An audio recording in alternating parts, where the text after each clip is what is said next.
Welcome to পালম্যাথস। নমস্কার, পালম্যাথসে আপনাদের স্বাগত।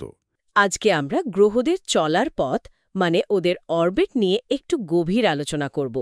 বিশেষ করে ফোকাস থাকবে কেপলারের সূত্রগুলোর ওপর।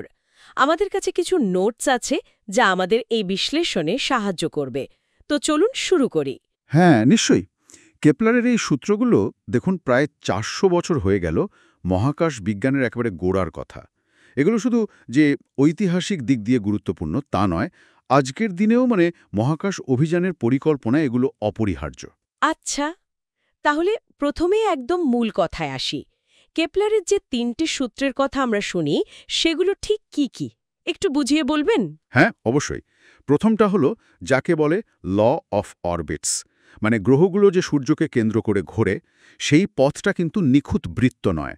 পথটা আসলে উপবৃত্তাকার, ডিমের মতো চ্যাপ্টা ধরনের একটা এলিপ্টিক্যাল অরবিট, আর সূর্য থাকে ওই উপবৃত্তের একটা ফোকাসে। ও আচ্ছা, বৃত্তাকার নয়, উপবৃত্তাকার। বেশ। আর দ্বিতীয় সূত্রটা? দ্বিতীয়টা হলো ল অফ এরিয়াস। এটা একটু অন্যরকম। ভাবুন, গ্রহ আর সূর্যের মধ্যে একটা কাল্পনিক সরল রেখা আছে। এই রেখাটা গ্রহটা যখন অরবিটে ঘুরছে তখন সমান সময়ে সমান ক্ষেত্রফল বা এরিয়া সুইপ করে। সমান সময়ে সমান ক্ষেত্রফল এর মানে কি গ্রহের গতিবেগ সবসময় এক থাকে না? ঠিক ধরেছেন। এর মানে হলো গ্রহটা যখন ঘুরতে ঘুরতে সূর্যের একটু কাছে চলে আসে তখন ওর গতিবেগ বেড়ে যায়, জ্বলে ছোটে। আবার যখন দূরে সরে যায় তখন ওর গতিবেগ কমে যায়, একটু ধীরে চলে। এই জন্যেই সমান সময়ে সমান ক্ষেত্রফল পার হয়। বাহ, বেশ ইন্টারেস্টিং তো। তার মানে গ্রহের স্পিড কনস্ট্যান্ট নয়।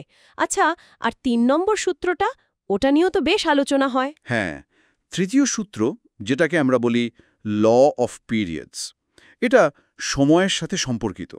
এটা বলছে প্রত্যেকটা গ্রহের সূর্যকে একবার পুরো ঘুরে আসতে যে সময় লাগে, তার অরবিটাল পিরিয়ড, ধরা যাক টি, সেটার বর্গ টি স্কোয়ার, সেটা ওই গ্রহের কক্ষপথের গড় ব্যাসার্ধ, আরও সঠিকভাবে বললে সেমি মেজর অ্যাক্সেস, ধরা যাক এ, সেটার ঘনফলের এ কিউবের সমানুপাতিক। T square proportional to a cube. একদম, T square proportional to a cube. এটাকে আরও নির্দিষ্ট গাণিতিক রূপে লিখলে দাঁড়ায় T square is equal to 4 pi square mu a cube. এখানে মিউ একটা ধ্রুবক রাশি, যেটা আসলে মহাকর্ষীয় ধ্রুবক জি আর সূর্যের ভর এমসানের গুণফলের সাথে সম্পর্কিত। মিউ ইজ ইকুয়াল টু জি এমসান। তার মানে একটা গ্রহের 1 বছর কত দিনের হবে সেটা শুধু তার কক্ষপথটা কত বড় তার ওপর নির্ভর করে, গ্রহটা নিজে কতটা ভারী তার ওপর নয়। ঠিক তাই। এটাই কিন্তু খুব অবাক করার মতো ব্যাপার, তাই না? গ্রহের নিজের ভরের কোনো ভূমিকাই নেই এখানে, শুধু অরবিটের আকারটাই আসল। দারুণ। তাহলে তো এই সূত্রগুলো ব্যবহার করে আমরা গ্রহদের অবস্থান, গতি এসবের একটা বেশ ভালো ধারণা পাই। কিন্তু ধরুন আমি ঠিক জানতে চাই যে একটা নির্দিষ্ট সময়ে, যেমন আজ থেকে 50 দিন পর, মঙ্গল গ্রহটা ঠিক কোথায় থাকবে, বা ধরুন অরবিটের একটা বিন্দু থেকে আরেকটা বিন্দুতে যেতেও ঠিক কত সময় লাগবে, এটা কি বের করা যায়? এখানে এই বিষয়টা একটু জটিল হয়ে যায়।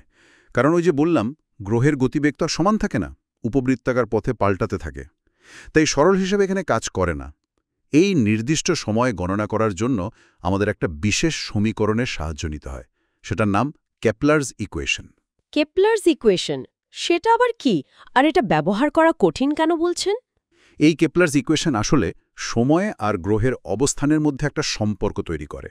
কিন্তু এটা বোঝার জন্য বা ব্যবহার করার জন্য আমাদের আরও কয়েকটা জিনিস জানতে হয়। কয়েকটা বিশেষ কোণ বা অ্যাঙ্গেলের ধারণা লাগে। অ্যাঙ্গেল? কী রকম অ্যাঙ্গেল? হ্যাঁ, 3 রকম অ্যাঙ্গেল আছে। একটা হলো ট্রু অ্যানোমালি থিটা, যেটা হলো সূর্য থেকে দেখলে গ্রহটার প্রকৃত কৌণিক অবস্থান, সত্যি গ্রহটা কোথায় আছে। আর একটা হলো এক্সেন্ট্রিক অ্যানোমালি ই। এটা সরাসরি দেখা যায় না, এটা একটা জ্যামিতিক টুল, গণনার সুবিধার জন্য ব্যবহার করা একটা সহায়ক কোণ। ট্রু অ্যানোমালি আর এক্সেন্ট্রিক অ্যানোমালির মধ্যে একটা সম্পর্ক আছে। tan θ2 is equal to √1 plus e 1 minus e tan E2। এখানে ই হলো অরবিটের এক্সেন্ট্রিসিটি বা উৎকেন্দ্রতা, মানে পথটা কতটা চাপটা। আর ৩ নম্বরটা হলো মিন অ্যানোমালি, এম। এটা সময়ের সাথে সাথে সমানুপাতিক হারে বাড়ে। m = n t - tp, যেখানে n হলো গড় গতি, মিন মোশন n = 2πt, আর tp হলো পেরিহেলিয়ান প্যাসেজের সময়। বাপরে, বেশ কয়েকটা জিনিস মনে রাখতে হচ্ছে। আচ্ছা, তো কেপলারস ইকুয়েশনটা কি? সমীকরণটা হলো m = e sin e। দেখুন এখানে m মিন অ্যানোমালি আমরা সময় থেকে সহজেই পাই, e এক্সেন্ট্রিসিটি আমরা জানি, কিন্তু সমস্যা হলো এক্সেন্ট্রিক অ্যানোমালি বের করা। কেন? সমীকরণ তো দেওয়াই আছে। হ্যাঁ, কিন্তু দেখুন একবার সমীকরণের বাইরে আছে, আবার একবার সাইন ফাংশনের ভেতরে ঢুকে আছে। এই ধরনের সমীকরণকে বলে ট্রান্সেন্ডেন্টাল ইকুয়েশন। এগুলোকে সাধারণ বীজগণিতের নিয়ম দিয়ে সমাধান করে এর মান বের করা যায় না। মানে আপনি ডট এরকম লিখতে পারবেন না। ও আচ্ছা, এই জন্য এটা কঠিন বলছেন। এর সমাধান করতে তাহলে কি লাগে? কম্পিউটার? হ্যাঁ, সাধারণত ন্যুমেরিক্যাল মেথড বা সংখ্যাগত পদ্ধতি ব্যবহার করতে হয়, মানে পুনরাবৃত্তিমূলক গণনা, ইটারেটিভ মেথডস দিয়ে। কম্পিউটারের সাহায্যেই মূলত এটা করা হয়। বুঝলাম। তাহলে তো পরীক্ষার হলে বসে বা চটজলদি হিসাব করার জন্য এটা বেশ মুশকিল। কোনো সহজ রাস্তা বা শর্টকাট নেই? হ্যাঁ, একটা খুব কাজের কৌশল আছে। বিশেষ করে ধরুন এমসিকিউ টাইপের প্রশ্নে, যেখানে হয়তো দুটো বিন্দুর মধ্যে যেতে মোট সময়ের কত ভগ্নাংশ লাগবে সেটা জানতে চায়। সেক্ষেত্রে পুরো কেপলারস ইকুয়েশন সমাধান করার দরকার হয় না। আমরা বরং কেপলারের দ্বিতীয় সূত্রটাকেই কাজে লাগাতে পারি, মানে law of areas. Law of areas দিয়ে সময়ের অনুপাত? কিভাবে? মনে করুন গ্রহটা একটা নির্দিষ্ট সময়ে অরবিটের একটা অংশ পার করল। ওই সময়ে গ্রহ আর সূর্যের সংযোজক রেখাটা যে ক্ষেত্রফল তৈরি করল, সোয়েপ্ট এরিয়া, সেই ক্ষেত্রফল আর পুরো অরবিটের মোট ক্ষেত্রফলের যা অনুপাত, ওই অংশটা পার করতে যে সময় লেগেছে ডেল্টা টি, আর পুরো একবার ঘুরে আসতে যে মোট সময় লাগে পিরিয়ড টি, তাদের অনুপাতও ঠিক সেটাই হবে। মানে delta t by t = swept area by total area. বাহ, এটা তো দারুণ! মোট ক্ষেত্রফল তো আমরা জানি, উপবৃত্তের ক্ষেত্রফল πab, তাই না? যেখানে a হলো সেমি মেজর অ্যাক্সিস আর b হলো সেমি মাইনর অ্যাক্সিস। একদম। আর b কে আমরা a আর এসেন্ট্রিসিটি e দিয়ে লিখতে পারি, b = a√1 - e²। সুতরাং মোট ক্ষেত্রফল হলো πa² √1 - e²। আর সোয়েপ্ট এরিয়াটা অনেক সময় জ্যামিতি দিয়ে বের করা সহজ হয়, বিশেষ করে যদি অরবিটের কিছু বিশেষ বিন্দু দেওয়া থাকে। ফলে এই অনুপাতটা বেশ তাড়াতাড়ি বেরিয়ে আসে। এটা সত্যি খুব কাজের একটা ট্রিক। আচ্ছা, এবার বলুন, এই যে ক্যাপলারের ৩টে সূত্র, এগুলো কি সব ধরনের কক্ষপথের জন্য সত্যি? মানে শুধু গ্রহদের জন্য নাকি অন্য কিছুর জন্য? দেখুন, এই সূত্রগুলো মূলত আবদ্ধ কক্ষপথ বা বাউন্ড অরবিটসের জন্য তৈরি হয়েছিল। মানে সেই সব অরবিট যেখানে বস্তুটা মহাকর্ষের টানে সিস্টেমে আটকে থাকে, বারবার ফিরে আসে। যেমন সার্কেল বা বৃত্ত, যেখানে e = 0, আর এলিপস বা উপবৃত্ত, যেখানে 0, e 1। গ্রহ উপগ্রহ সাধারণত এই রকম কক্ষপথেই ঘরে। এদের মোট যান্ত্রিক শক্তি এনার্জি E ঋণাত্মক হয়।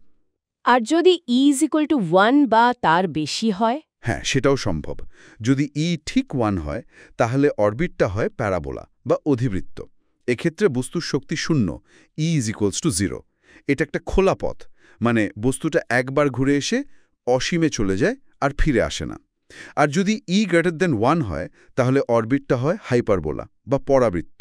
এক্ষেত্রে শক্তি ধনাত্মক, E > 0। এটাও একটা খোলা পথ, আনবাউন্ডেড অরবিট।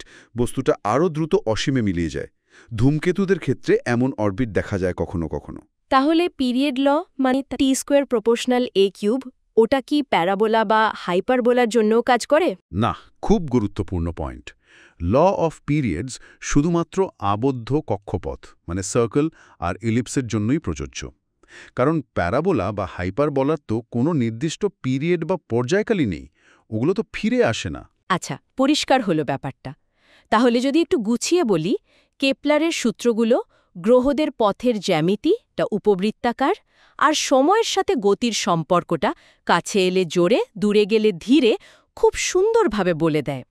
যদিও নির্দিষ্ট সময় গণনা করতে গেলে কেপলারস ইকুয়েশন লাগে, যেটা একটু জটিল, কিন্তু ল অফ এরিয়াস ব্যবহার করে সময়ের ভগ্নাংশ বা অনুপাত বের করার একটা সহজ উপায়ও আছে। একদম ঠিক বলেছেন।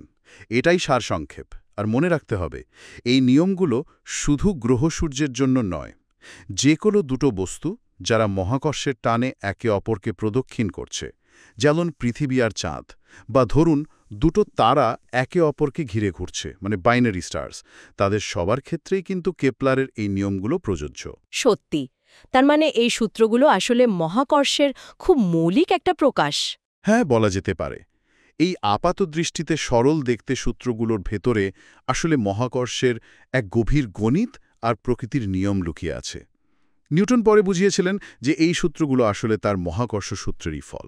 সত্যি অসাধারণ, কয়েকটা সাধারণ গাণিতিক নিয়ম, অথচ সেগুলোই মহাবিশ্বের এত বড় বড় বস্তুর গতিকে নিয়ন্ত্রণ করছে, ভাবলে অবাক লাগে। একদম।